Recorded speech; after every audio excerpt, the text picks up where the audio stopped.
Bonjour, bienvenue sur Exafis, votre chaîne consacrée à l'étude des Écritures, la parole des prophètes, passé et présent, pour mieux comprendre ensemble ce que cela signifie que d'être un disciple du Christ aujourd'hui.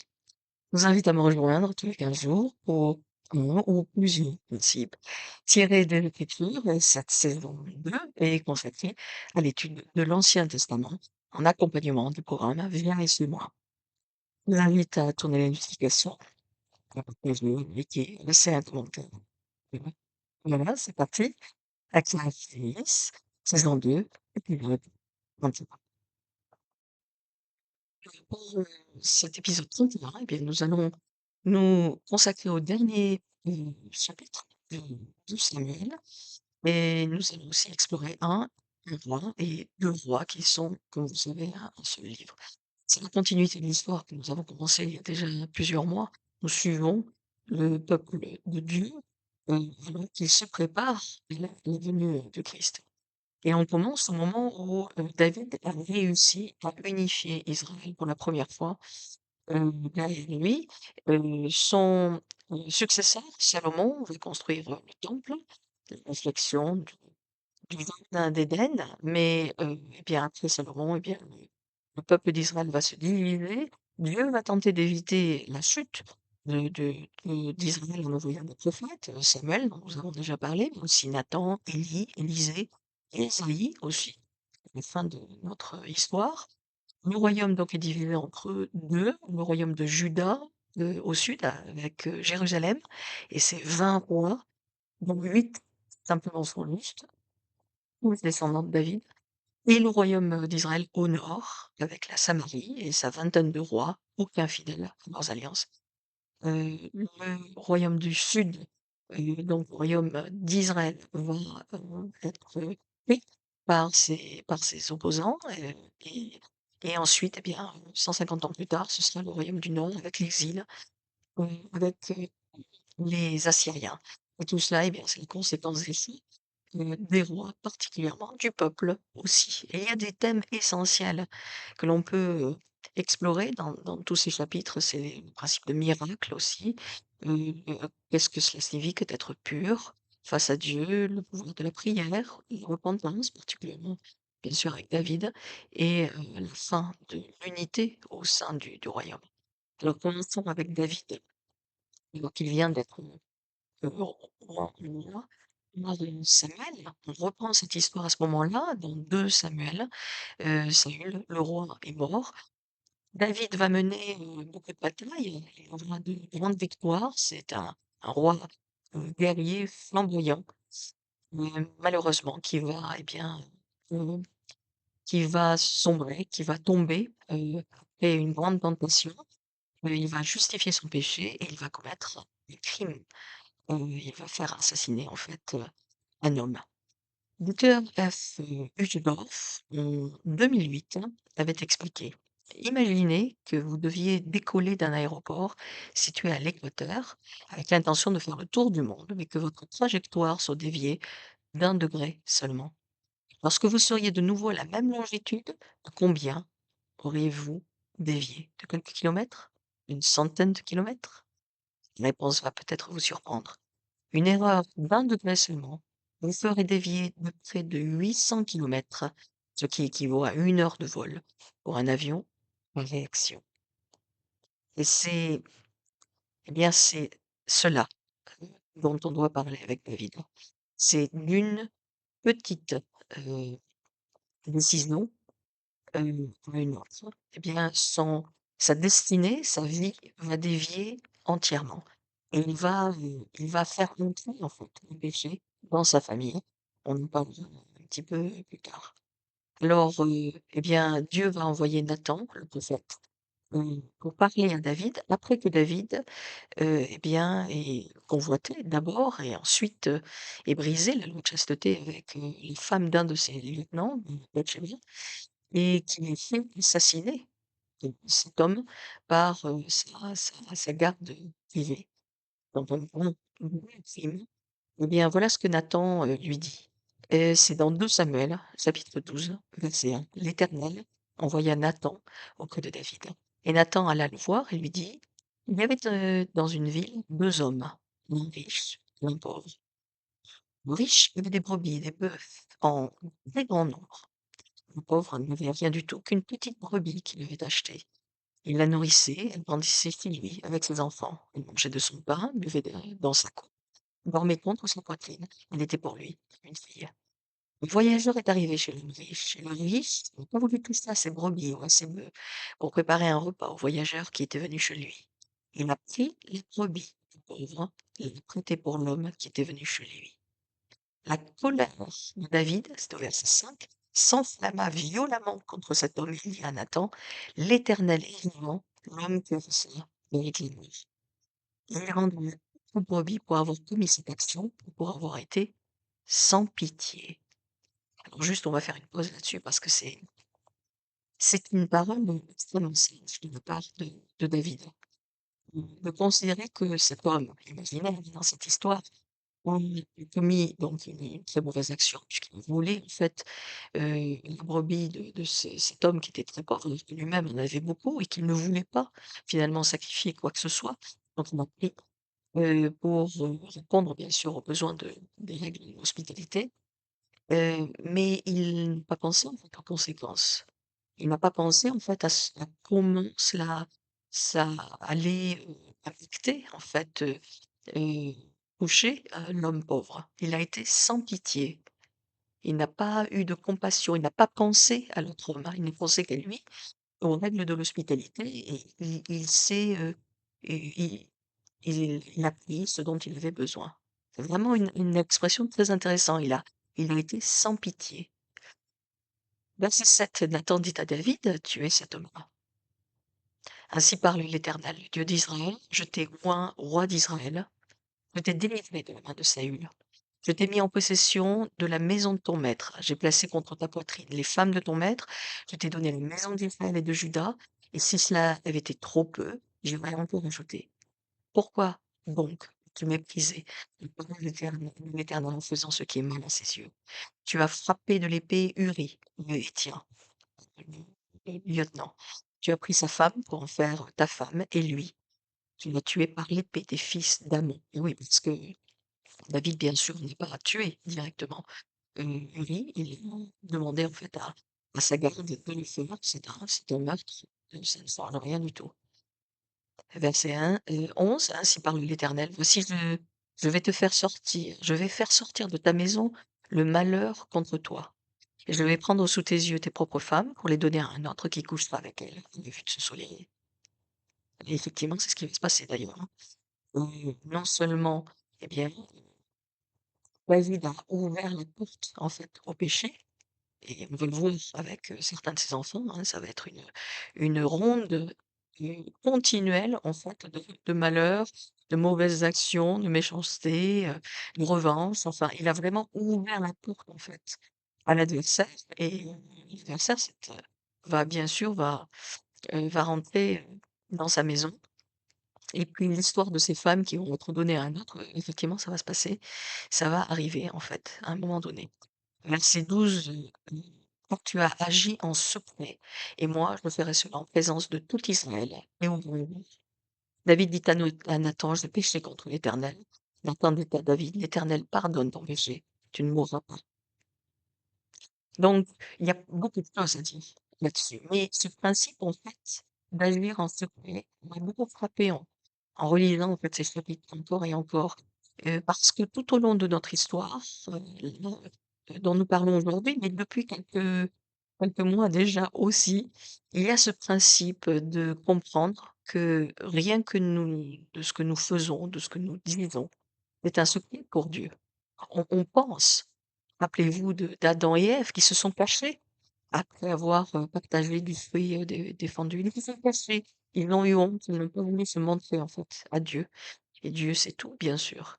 Mais cette, capacité que nous avons, en tant qu'être humain, de penser que, eh bien, on peut se mettre la tête sous le sous le tapis, sous le paillasson, se cacher en fait la tête, dans la terre comme les autruches et penser en fait que Dieu ne saura pas ce que l'on a fait.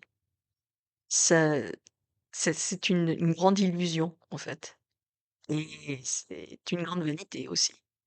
Dieu sait tout, mais il demande que nous reconnaissions ce que nous avons fait, parce que c'est il n'a pas besoin, en fait, de prise de conscience, il n'a pas besoin de se repentir, il n'a pas besoin de penser, en fait, à ce qu'il a fait de mal, bien sûr, puisqu'il ne fait que le bien.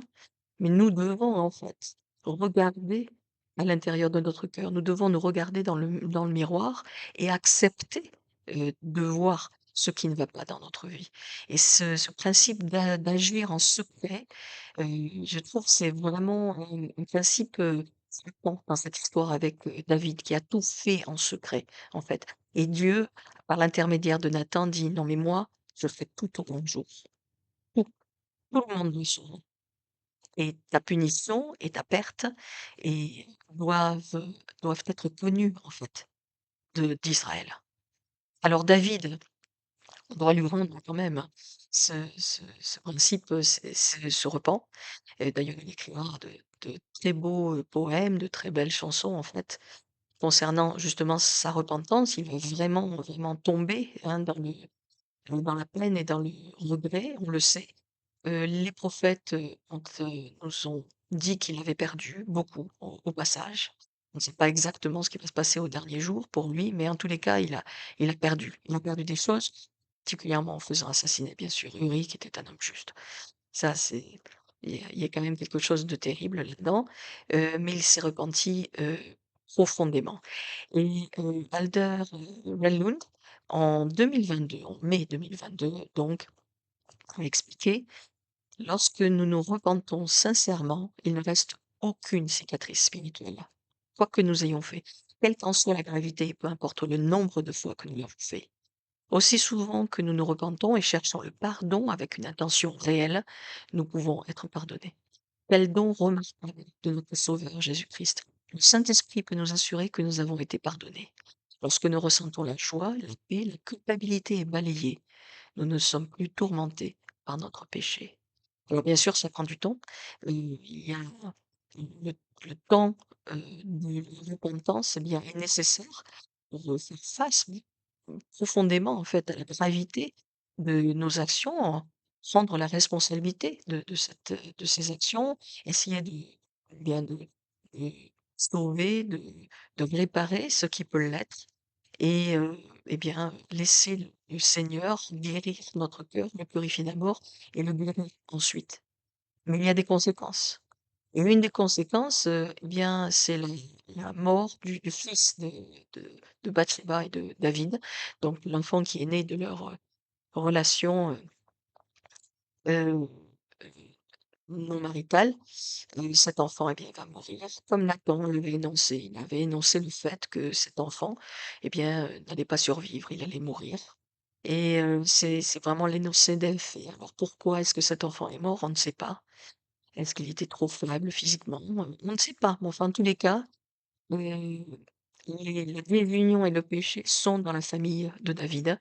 Les batailles vont s'enchaîner, dont une insurrection sanglante pour s'emparer du pouvoir. Ce sera, juste après, Salomon et Salomon, lui, eh bien, c'est le deuxième fils né, de l'union de Bathsheba. Cette fois-ci, ils sont mariés, Bathsheba et David et on nous dit que Dieu aimait Salomon. Donc heu, il a pardonné et il n'y a pas de répercussions, il n'y a pas de punition, en fait, sur, Salomon. Le premier bébé est mort, mais Salomon, lui, est aimé de Dieu, et il va prendre la succession, en fait, de son père. Donc le prix que David va payer, en fait, pour, vivre avec Bathsheba et pour avoir un fils avec elle est énorme. Alors, les livres, 1er roi et 2e roi couvrent, plus de 400 ans d'histoire d'Israël. Donc il commence à la mort du roi David, vers les années, 1015 avant Jésus-Christ évidemment, et se termine à la mort du roi Joachim, aux alentours de 500, 561 avant Jésus-Christ.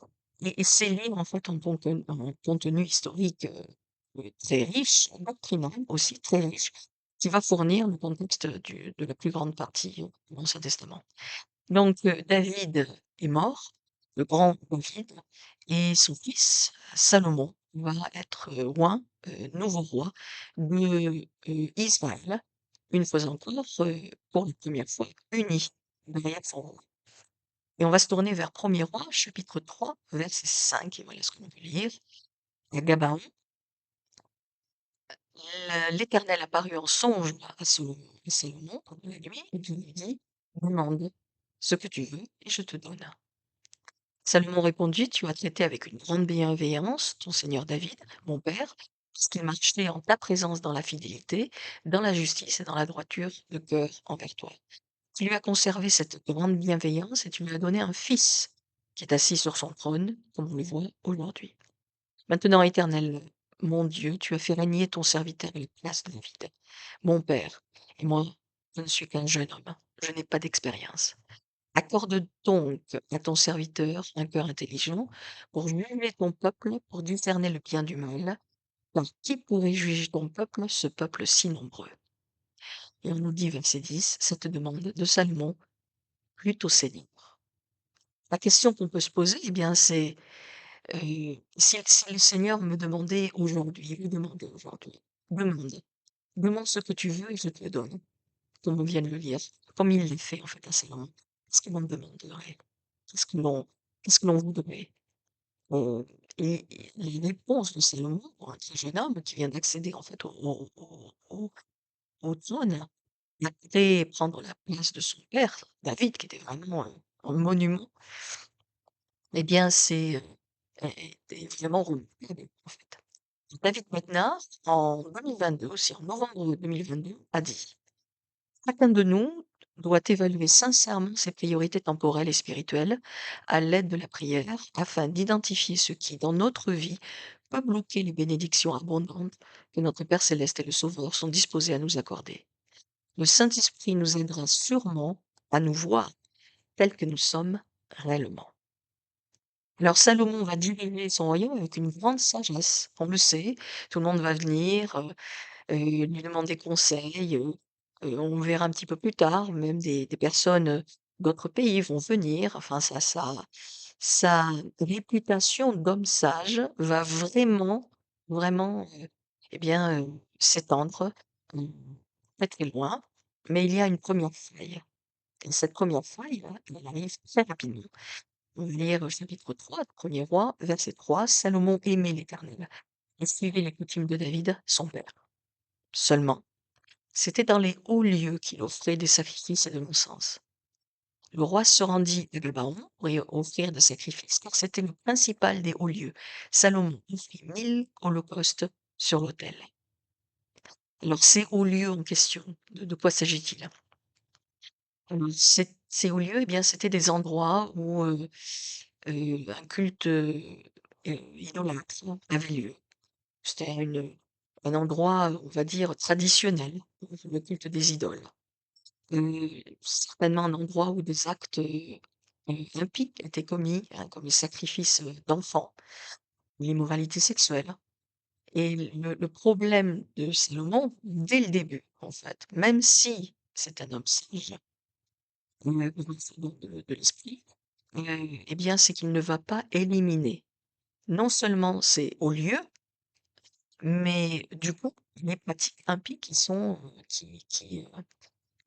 prennent place. Et eh bien, cette faiblesse à, à ne pas, éliminer en fait ces hauts lieux et ces pratiques idolâtres totalement, va être une pierre d'achoppement pour Israël. Alors, Salomon, il va construire le temple. Il va construire aussi son palais en Jérusalem. Et tous les historiens sont d'accord pour expliquer que c'est le début d'une période connue comme étant l'âge d'or d'Israël. C'est vraiment le moment où Israël est la plus puissante, la plus, euh, on va dire, admirée en fait dans tout le monde méditerranéen. Et d'ailleurs, c'est assez beau lorsque Salomon construit le temple, en fait, et qu'il il est prêt, en fait, à ce que le temple soit consacré. Il supplie le Seigneur, on peut lire ça au chapitre 8, versets 48-49, lorsqu'il dit: «S'ils reviennent, si le peuple d'Israël, s'ils reviennent à toi de tout leur cœur, exauce leur prière.» Donc eh bien, ça fait partie bien sûr des alliances du temple. Pour nous, elles établissent une relation avec Dieu et elles garantissent la promesse que si nous nous repentons et si nous nous accrochons comme ça, si nous avons foi dans la miséricorde du Christ, eh bien Dieu peut habiter au milieu de nous, et il ne nous abandonnera jamais. On peut lire ça dans 1er Roi, au chapitre 6, verset 13. Donc je le disais, la réputation en fait de Salomon en tant qu'homme sage va vraiment s'étendre dans la plupart des pays méditerranéens. La reine de Saba va venir heu, lui rendre visite en fait et lui demander, en fait, des conseils. Mais Salomon, eh bien, va tomber par l'abondance qu'il a dans sa vie. Non seulement parce que justement il ne veut pas détruire ces hauts lieux et ces pratiques, idolâtres qui résistent comme ça un peu dans les campagnes, d'Israël, mais surtout, eh bien, il va tomber par, la prospérité, par l'abondance, par les richesses, qui vont lui être, accordées. On a vraiment la faiblesse de nos forces, les forces de nos faiblesses, enfin dans les 2 sens. C'est-à-dire qu'il va vraiment être béni. Tout ce qu'il va entreprendre va réussir et ça va être en fait sa pierre d'achoppement. Il va avoir des centaines et des centaines de femmes, la plupart d'ailleurs sont des ce sera, grâce à des enfin, par des mariages, disons politiques, hein, des alliances avec d'autres pays et cetera. Mais ces femmes en fait, vont le détourner du culte du Seigneur. Elles vont le porter dans le royaume d'Israël, heu, le culte des idoles et elles vont en fait pousser Salomon à se mélanger comme ça, le culte au vrai Dieu et le culte des idoles. Et bien, on peut lire, on peut lire ça, tournons-nous vers, Deutéronome, au chapitre 17, verset 3. Moïse, à ce moment-là, vous vous en souvenez, avait donné en fait des instructions très, très claires par rapport en fait aux règles pour un roi. Et voilà ce qu'il a dit, dans Deutéronome 17, verset 3. Allant après d'autres dieux pour les servir, se prosterner devant eux, devant le soleil, la lune ou toute armée des cieux, ce n'est pas là ce que j'ai commandé. Celui qui mérite la mort sera exécuté sur la déposition de 2 ou 3 témoins. Il ne sera pas mis à mort sur la déposition d'un seul témoin. Eh bien. Verset 9. Tu iras vers les prêtres, les lévites, et vers celui qui remplira alors une fonction de juge. Tu les consulteras, ils te feront connaître la sentence. Tu te conformeras à ce qu'ils te diront dans le lieu que choisira l'Éternel, et tu auras soin d'agir d'après tout ce qu'ils t'enseigneront. Lorsque tu seras entré dans le pays de l'Éternel ton Dieu, c'est au verset 14, que ton Dieu te donne, alors tu le posséderas et tu iras établir ta demeure et que tu diras, je veux mettre un roi sur moi comme toutes les nations qui m'entourent. Donc, vous vous souvenez, on en avait parlé à ce moment-là. Moïse savait hein, que le peuple voudrait Dieu, un roi lui donner. Verset 16, qu'il n'ait pas un grand nombre de chevaux, qu'il ne ramène pas le peuple en Égypte pour avoir beaucoup de chevaux, car l'Éternel vous a dit, ne retournez plus par ce chemin-là, qu'il n'ait pas un grand nombre de femmes, oui, afin que son cœur ne se détourne pas et qu'il n'amasse pas l'argent et l'or, oui. Quand il s'assiera sur le trône de son royaume, il écrira pour lui dans un livre une copie de cette loi qu'il prendra auprès des prêtres, des Lévites. Il devra l'avoir avec lui et la lire tous les jours de sa vie afin qu'il apprenne à craindre l'Éternel, son Dieu, observer, mettre en pratique toutes les paroles de cette loi. Verset 20, afin que son cœur ne s'élève pas au-dessus de ses frères, qu'il ne se détourne ni à droite ni à gauche de ses commandements, afin qu'il prolonge ses jours dans son royaume, lui et ses enfants, au milieu d'10 ans. Salomon va briser chacune des lois, pardon, euh, dictées par le Seigneur à travers Moïse. Il aura beaucoup de femmes. Il va se tourner vers le culte idolâtre. Il va amasser une fortune, absolument sans limite. Son trône sera en or. Il va faire des mariages politiques, et ces mariages, bien sûr, ne sont pas des mariages religieux. Il va accumuler les concubines, les épouses étrangères, donc pour des raisons politiques. Il va introduire les travaux forcés dans son royaume. En fait, ce qui va se passer, eh bien, c'est que Salomon va ressembler, en fait, à un pharaon. un roi d'Égypte. Ce qui est tout à fait, heu, ironique, puisque Dieu a pris le peuple d'Israël, l'a fait sortir d'Égypte, heu, l'a laissé, tourner en rond dans le désert parce que, eh bien, il n'avait pas appris finalement à se tourner vers Dieu, vers lui pendant 40 ans et puis il leur a donné la terre qui avait été promise depuis déjà plusieurs siècles, pour qu'ils s'installent et pour qu'ils établissent un royaume ou en tous les cas une société, mais un royaume différent de tous les autres. Et Salomon, dans sa puissance, dans sa force, dans sa prospérité, eh bien, va devenir un pharaon. Il va agir comme Pharaon agissait, quelque temps, siècles auparavant, avec le peuple de Moïse, hein. Il va ressembler à un roi païen antique, pas un roi oint et consacré par le pouvoir de Dieu. Incroyable. Et tout cela, eh bien, c'est une grande, grande leçon sur les risques de la prospérité, de la vraie prospérité, hein, pas, hein, avoir un peu d'argent à la fin du mois pour payer ses factures. Non, la vraie prospérité, la richesse en fait qui s'accumule, le pouvoir sans fin, parce qu'à un moment donné, c'est ça. Salomon, en fait, a un pouvoir sans limite, un pouvoir temporel, bien sûr, sans limite. Les Le risque, en fait, mmh, même pour un homme qui est d'abord un homme, un roi roi dans le pouvoir de Dieu. Alors Salomon, eh bien, va mourir, on estime en 975, hein, c'est lorsqu'il il va mourir et la désunion est dans la maison royale même. Toutes les tribus d'Israël, excepté celles de Juda et de Benjamin, se rebellent contre Roboam, le fils de Salomon qui doit accéder en fait, au trône et le royaume est donc divisé à ce moment-là.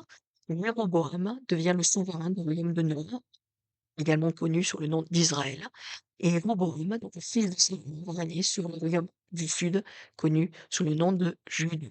Et Jéroboam au nord, Roboam au sud, vont instaurer tous les deux le culte des idoles dans leur royaume. Ça, c'est quand même extraordinaire. Et beaucoup de souverains qui vont leur succéder vont faire de même. Et à cause de sa méchanceté, le peuple du royaume d'Israël, donc du nord, est vaincu par l'Assyrie en 721. Juda ne tire pas de leçon, faute du peuple du nord d'Israël. Certains rois vont rester fidèles et obéissants. Enfin, la plupart, comme je l'ai dit, ne le sont pas. Mais l'un de leurs rois, Manassé, eh bien, sa méchanceté sera telle qu'il va amener le royaume de Juda à perdre la protection divine. Babylone va anéantir le royaume du Sud et amener ses habitants en captivité, c'est en 587. Et donc tout cela va accomplir la prophétie de l'Élie, que Jérusalem serait détruite. On peut lire ça dans Premier Néfi, au chapitre 1. Alors pendant ce temps-là, comme, je le disais un petit peu plus, tôt, le Seigneur continue d'essayer de sauver en fait, d'abord Israël, ensuite, les 2 royaumes, le royaume de Juda, le royaume d'Israël, en envoyant, des prophètes, Samuel, Nathan, Élie et Élisée particulièrement, dont on peut lire en fait les récits, l'histoire dans 1er et 2e roi. Alors ces prophètes en fait, ce sont les faiseurs de miracles, ça c'est sûr.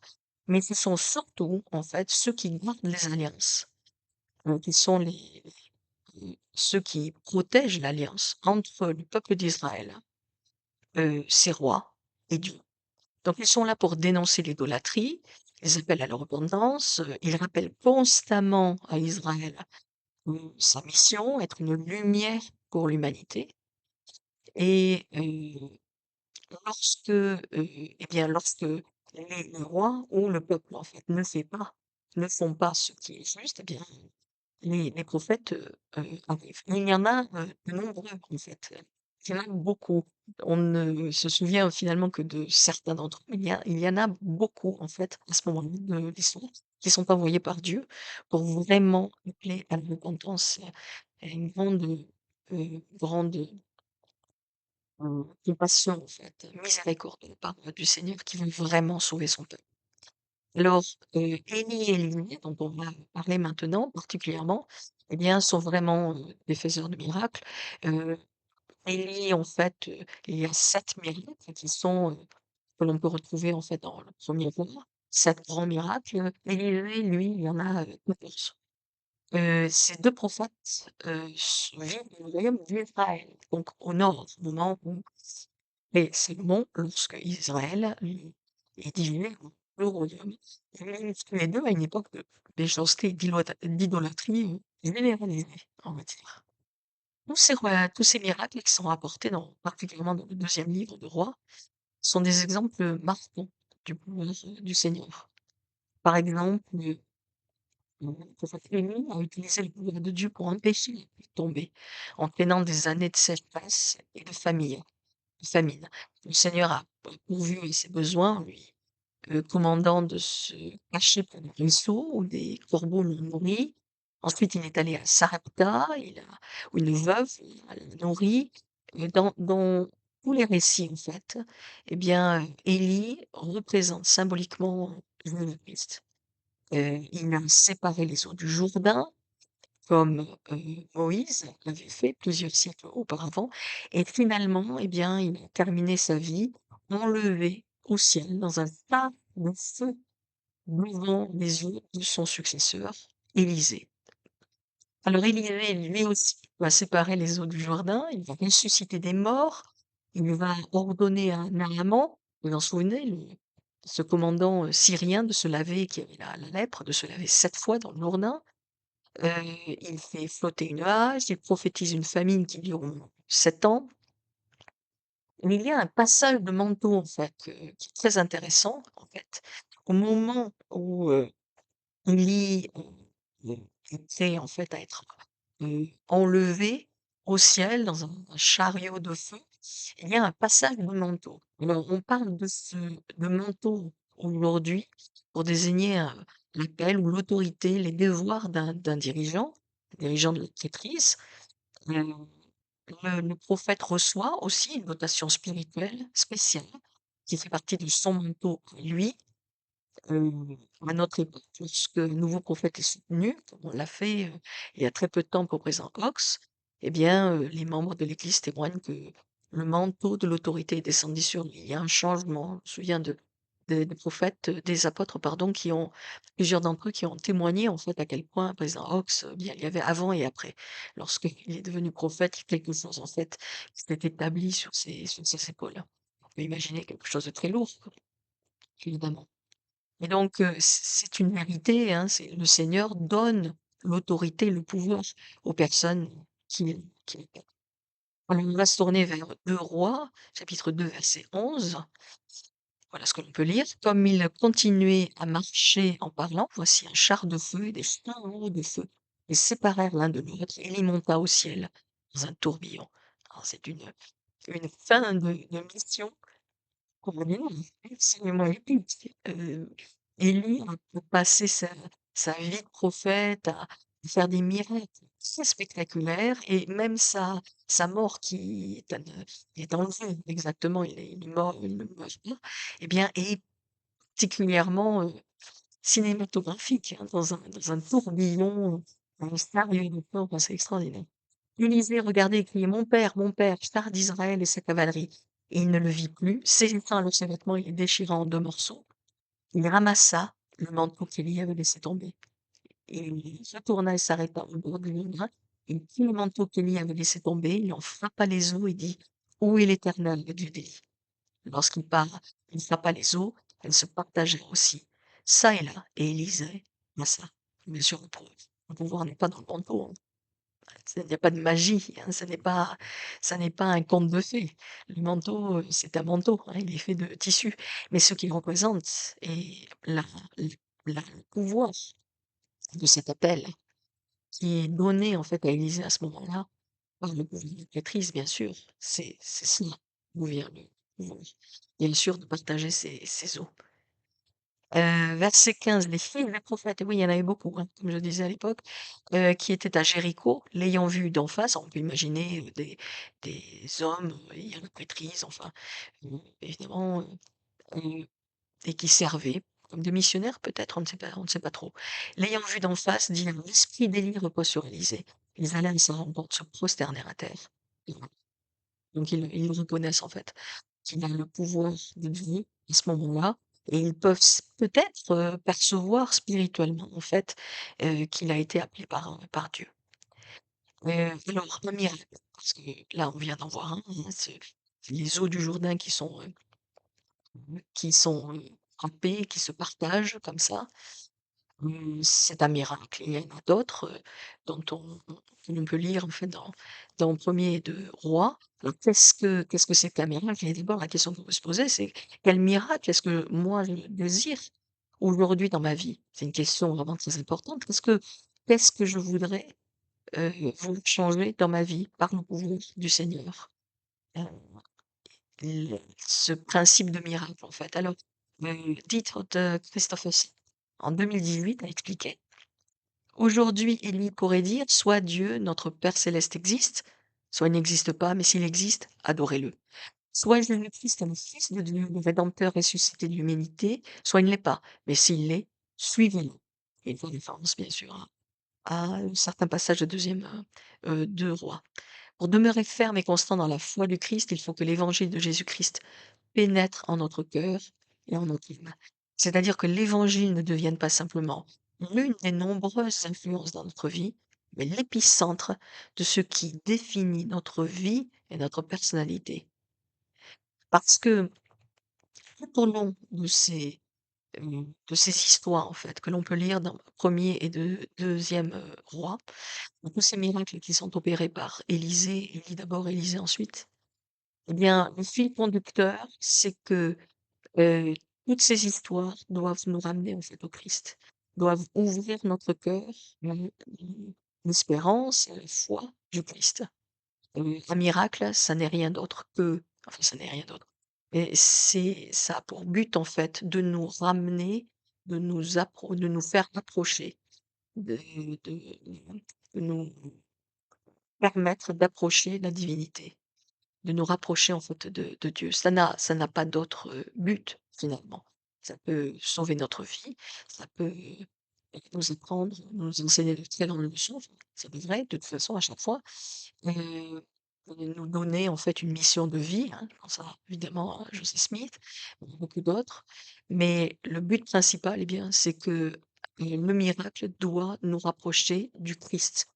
Et donc heu, si l'on prend le temps en fait de réfléchir un petit peu à, ce que l'on veut changer dans notre vie, ce que l'on veut voir changer par le pouvoir de Dieu dans notre vie, donc un miracle.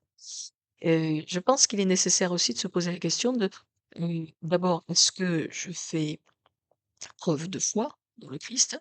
Parce que si cela ne se passe pas, si mon vœu n'est pas exaucé, est-ce que ça va, en fait, ternir ma foi dans le Christ, ma confiance dans le Seigneur, en fait? Et puis surtout, si ce changement s'opère pas dans ma vie, est-ce que je vais être, plus proche du Christ? Alors, Élisée, au travers de tous ses voyages, hein, va faire du bien aux personnes, qu'il rencontre. Par exemple, il va promettre à une femme qu'elle deviendra enceinte, plus tard, l'enfant meurt, eh bien Élisée va le ressusciter. Il va purifier aussi de la nourriture empoisonnée, plusieurs reprises, heu et puis donc il y a Naaman que je citais un petit peu avant. Et il y a un moment, un des miracles, en fait, opérés par Élisée qui me touche particulièrement alors qu'on en parle très, très peu. C'est dans 2 Rois, au chapitre 2, verset 19. Les gens de la ville dirent à Élisée: «Voici, le séjour dans la ville est agréable, comme le voit mon seigneur, mais l'eau est mauvaise et le pays est stérile». Et c'est tout au début, il vient de recevoir ce manteau, en fait, de prophète.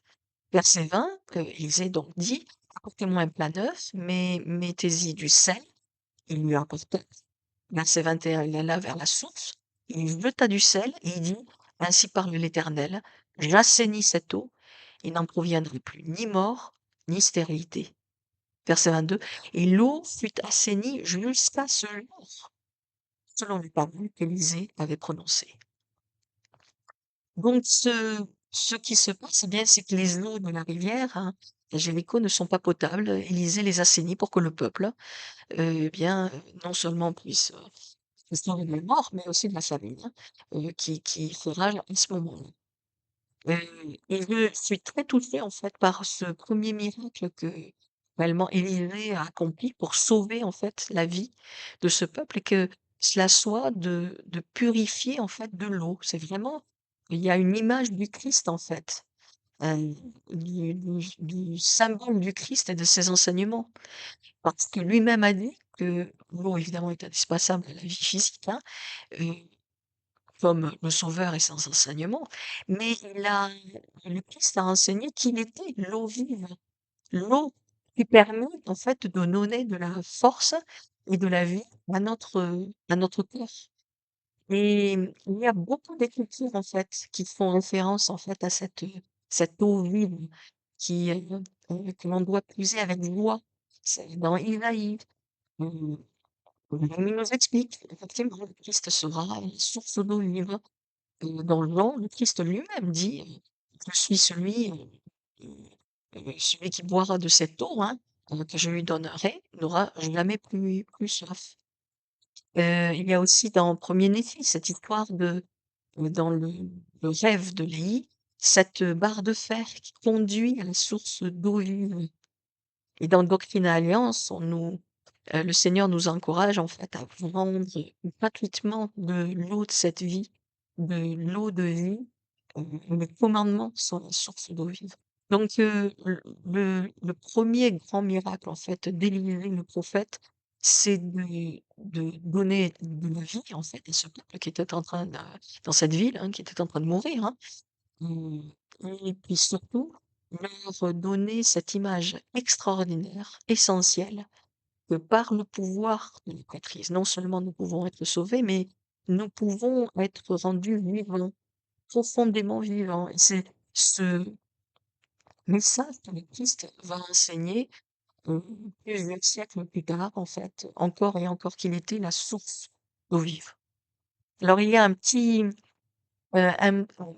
épisode assez étrange, en fait, heu, lorsque Olivier, en fait, il est en train de faire, donc il vient d'être appelé, prophète et on peut trouver ça donc dans le 2e chapitre de Rois, au verset 23. Il monta de là à Béthel, très important, quand il est monté par le chemin, des petits garçons, alors c'est plutôt des jeunes gens, hein, d'ailleurs, sortirent de la ville, ils se moquèrent de lui. Ils lui disaient: monte, sauve». C'était voilà, c'était certainement des jeunes gens, en fait, des jeunes adolescents, 15, 16, 17 ans. Alors dans la entre parenthèses, dans la culture, en fait, de l'époque, être chauve, c'était considéré comme un défaut physique majeur. Et donc la moquerie monte chauve, va s'entendre que les jeunes, donc se moquaient d'Élisée en tant que personne, mais aussi dans son office de prophète. Comment pouvait-il être prophète alors qu'il était chauve? Donc il y avait une raillerie intentionnelle. Et donc, non seulement, heu, qui attaquait en fait, Élisée en tant qu'homme, mais surtout qui montrait du mépris pour le prophète, de Dieu. Alors à l'époque, eh bien, comment dire? Le prophète, n'avait pas vraiment le sens de l'humour parce qu'au verset 24, on nous dit, Élisée donc se retourna pour les regarder et il les maudit au nom de l'Éternel. Et la conséquence est immédiate. On nous dit: 2 ours sortirent de la forêt et déchiquetèrent 42 de ces jeunes gens. Donc le fait de se moquer, en fait, de cet homme élevé qui venait d'être appelé par le Seigneur lui-même, hein, comme prophète, qui venait d'accomplir, en fait, déjà 2 grands, miracles, hein, d'ouvrir comme ça, de partager les eaux du Jourdain et de purifier ensuite les eaux pour le peuple dans cette ville. Heu et de se moquer de lui, en fait, et donc de mépriser le prophète de Dieu, eh bien, est, puni de manière radicale, immédiatement. Il y a pas de d'humour accepté à l'époque, du tout. Alors par la suite, eh bien, on nous rapporte les guerres entre Israël et la Syrie, plusieurs rois qui vont régner en Israël et en Juda. Et au chapitre 6, verset 11, le roi de Syrie en eut le cœur troublé. Pourquoi? Parce qu'à chaque fois qu'il décide eh bien, en secret de venir attaquer Israël, Israël, en fait, est au courant. Donc le cœur, du roi est un peu troublé. Il appelle ses serviteurs et leur dit: «Ne voulez-vous pas me déclarer lequel de vous est pour le roi d'Israël?» L'un des serviteurs lui répondit: «Personne, ô roi mon seigneur, mais Élisée le prophète qui est en Israël. Pour le roi d'Israël, les paroles que tu prononces dans ta chambre à coucher.» Alors c'est vrai que c'est un problème, c'est un avantage essentiel pour Israël au niveau de notre prophète qui dit au roi, en fait, les, les desseins secrets, hein, les plans secrets, en fait, de l'ennemi. Alors le roi de Syrie, au verset 13 dit, «Allez et voyez où il est, je le ferai capturer, on va lui dire: "Voici, il est à d'autant." » Il envoya des chevaux, des chars, une forte troupe qui arrivèrent de nuit, qui encerclèrent la ville. Le serviteur de l'homme de Dieu se leva de bon matin et sortit, et une troupe entourait la ville avec des chevaux et des chars. Imaginez un peu la frayeur. Le serviteur dit à l'homme de Dieu: «Ah, mon Seigneur, comment ferons-nous?» Et Élisée répondit: «Ne crains pas, car ceux qui sont avec nous sont en plus grand nombre que ceux qui sont avec eux.» Élisée pria et dit: «Éternel, ouvre ses yeux pour qu'il voie.» L'Éternel ouvrit les yeux du serviteur qui vit la montagne, pleine de chevaux et de chars de feu autour d'Élisée. Les Syriens descendirent vers Élisée, il adressa alors cette prière à l'Éternel: «Daigne frapper d'aveuglement cette nation.» L'Éternel les frappa d'aveuglement selon les paroles d'Élisée. Donc ce passage extraordinaire, en fait, où le Seigneur permet, en fait, aux serviteurs d'Élysée de voir l'armée de l'Éternel, qui est là pour se battre, heu le fait que le Seigneur, accepte de rendre aveugles, en fait, les Syriens, les Israël va vaincre, en fait, à ce moment-là.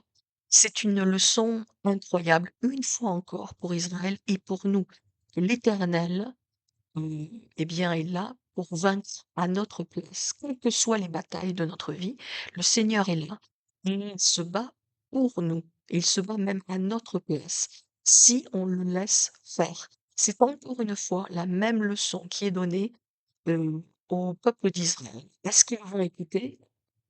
Pas sûr. Alors de bataille en bataille, eh bien, comme je le disais, c'est toujours la même leçon qui est, réenseignée en fait à Israël et bien sûr qui est enseignée à chacun de nous. Est-ce que l'on va laisser Dieu prendre, l'avantage dans notre vie? Est-ce que l'on va se laisser mener par lui? Est-ce que l'on va être humble et soumis en fait à la volonté du Seigneur? Et est-ce qu'on va le laisser, eh bien, combattre à notre place? Alors, le deuxième livre de Rois donne un contexte historique et politique. Comme je disais, c'est aussi du ministère, d'Ésaïe dans le royaume, de Juda, donc au sud. Parce qu'Ésaïe est au sud, enfin, il est, le prophète du royaume du sud, pardon, royaume de Juda, et qu'Élisée et Élie étaient dans le royaume, du nord, le royaume d'Israël. Et le 2e livre de Rois rapporte, qu'Ésaïe prodigue des conseils à Ézéchias, donc le roi juste de Juda, un des 8 rois justes de Juda, et il prophétise que Babylone va conquérir et piller Juda parce que malgré le fait que ce roi-là soit juste, en règle générale, les autres ne le sont pas et le peuple, est idolâtre. Et dans 2 Rois 17, en fait, ce qui se passe, c'est que le roi d'Assyrie va, installer un siège pendant 3 ans et il va décider, en fait, de peupler Samarie, donc qui est, dans le royaume du nord, mais avec des gens de son peuple à lui. Donc il va en envoyer, en fait, des, des colons, on va dire, des colons, assyriens, en fait, en Samarie. Le problème, eh bien, c'est que ces nouveaux Samaritains ont offensé le Dieu du pays et le roi le comprend. Il comprend en fait que ces les membres de les Assyriens qui se sont installés en fait, dans le royaume d'Israël qui ont apporté avec eux, en fait, un culte idolâtre. Ils ont détruit, des autels, enfin, etc., ont offensé le Dieu d'Israël. Même le roi d'Assyrie le comprend. Donc au verset, 28 du chapitre, 10 de Rois, voilà ce que l'on peut lire. Un des prêtres qui avait été amené captif de Samarie vint s'établir à Béthel et leur enseigna comment ils devaient craindre l'Éternel. Les nations chacune leur Dieu dans les villes qu'elles habitaient. On les placèrent dans les maisons des hauts lieux, donc dans ces lieux traditionnels de culte idolâtre, bâtis par les Samaritains. Ceux de Néphaïm brûlaient leurs enfants par le feu, en l'honneur de Ramélec et d'Adamélec, dieu de Servaïm. Ils plaignaient aussi l'Éternel, et ils instituèrent des prêtres des hauts lieux. Et parmi tout le peuple, ces prêtres offraient pour eux des sacrifices dans les maisons des hauts lieux. Alors qu'est-ce que ça veut dire? Eh bien, ça veut dire que le peuple d'Israël, donc le royaume d'Israël, hein, qui est en lutte perpétuelle avec les Assyriens, et qui viennent non seulement bien, de survivre à un siège de 3 ans, le roi d'Assyrie, donc dans le Samarie, mais qui en plus viennent d'être colonisés d'une certaine manière par une- un- des groupes d'Assyriens, eh bien, ont décidé de, de- d'accepter une certaine acculturation, c'est-à-dire qu'ils prennent certains aspects de la culture assyrienne et ils vont mélanger ces choses en fait avec leur propre culture.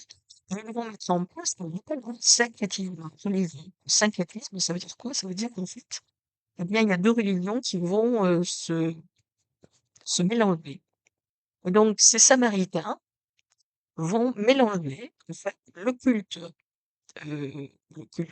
Dieu, l'Éternel, selon le Moïse, avec le culte idolâtre à ces divinités assyriennes terribles, hein, qui brûlent des enfants par le feu, etc., etc. Et ils vont avoir des prêtres qui vont faire, eh bien, qui vont offrir des sacrifices dans la maison des hauts lieux, c'est-à-dire des sacrifices idolâtres dans ces lieux traditionnels qui étaient connus hein, depuis très très longtemps comme étant des lieux de culte idolâtre.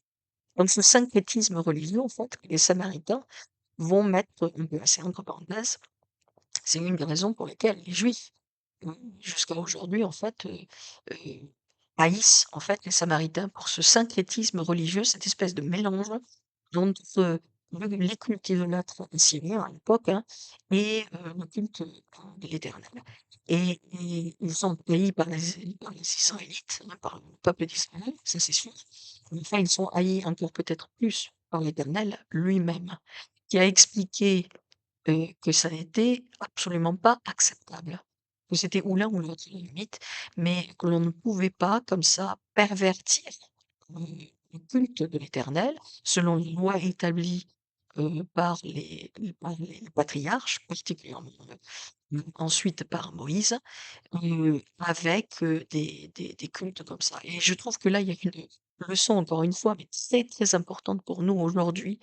Nous vivons dans un monde, en fait, qui prône l'acculturation et qui prône le syncrétisme. C'est-à-dire une espèce de mélange comme ça, un peu en forme, de plusieurs religions, de plusieurs cultures, et qui place en fait cette espèce de mélange, cette espèce d'acculturation et de syncrétisme, qu'il presse comme étant une valeur, sacrée, une valeur, suprême. Et l'Éternel a dit: «Ça ne peut pas se passer comme ça». Parce qu'Israël, à ce moment-là, hein, le peuple d'Israël dans le nord, mais Juda bien sûr dans le sud, ces 2 royaumes doivent être une lumière dans le monde. Ils doivent en fait, heu, démontrer, ils doivent, démontrer le pouvoir de Dieu. Ils doivent être en fait la l'il l'illustration, réelle du pouvoir de Dieu sur terre. Ils doivent aussi démontrer en fait, ce qu'est la vérité de l'Éternel, ce qu'est la justice de l'Éternel. Ils ne peuvent pas accepter ces doctrines, ces lois d'être perverties par, heu, par les autres peuples. Et encore une fois, eh bien, Israël tombe par cette espèce de mélange comme ça, d'acceptation, il y a quelque chose qui a été démontré par David et surtout par Salomon, une espèce de peut-être de faiblesse en fait, à ne pas prendre position, heu, à ne pas juger avec force et avec justice en fait. Alors, à partir de ce chapitre 17, bah, plutôt, c'est la fin du royaume d'Israël, hein, ce moment-là, donc lorsque la Syrie envoie en fait des captifs, donc pardon, envoie donc des Assyriens s'installer en fait en Samarie. Ensuite, ils prennent des captifs de Samarie pour, s'installer en fait en Syrie. C'est le début en fait, ce qui est communément appelées les dispersions, hein, 10 tribus d'Israël, les 10 tribus qui s'étaient regroupées en fait dans le royaume du Nord. Cette dispersion donc commence à ce moment-là avec les Assyriens. Ils vont être dispersés et perdus au milieu de tous les autres peuples de la terre. Et ce qui est très intéressant en fait, c'est que, eh bien, si l'on se tourne vers premier Néphi, donc qui était, disons, il date de 580, c'est-à-dire vraiment à ce moment-là, voilà ce que l'on peut lire. Il apparaît que la maison d'Israël sera tôt ou tard dispersée sur toute la surface de la terre, et aussi parmi toutes les nations. Voici, il y en a beaucoup, dont ceux qui sont à Jérusalem, qui n'ont déjà plus aucune connaissance. Oui, une grande partie de toutes les tribus a été amenée. Elles sont dispersées ça et là dans les îles de la mer, oui, où elles sont. Nul d'entre nous ne le sait, si ce n'est que nous savons qu'elles ont été amenées. Depuis qu'elles ont été amenées, ces choses ont été prophétisées à leur sujet et aussi au sujet de tous ceux qui seront dorénavant dispersés et confondus à cause du Saint d'Israël. Car ils s'endurciront le cœur contre lui. C'est pourquoi ils seront dispersés parmi toutes les nations et seront haïs de tous les hommes. Alors on le sait, les tribus resteront perdues jusqu'à ce qu'elles se tournent, elles tournent leur cœur vers Jésus-Christ Heu, dans le cadre du rétablissement et du rassemblement d'Israël dans les derniers jours. Il nous l'explique très, très bien dans une Doctrine et Alliance et aussi dans le 10e article de foi. Nous y sommes.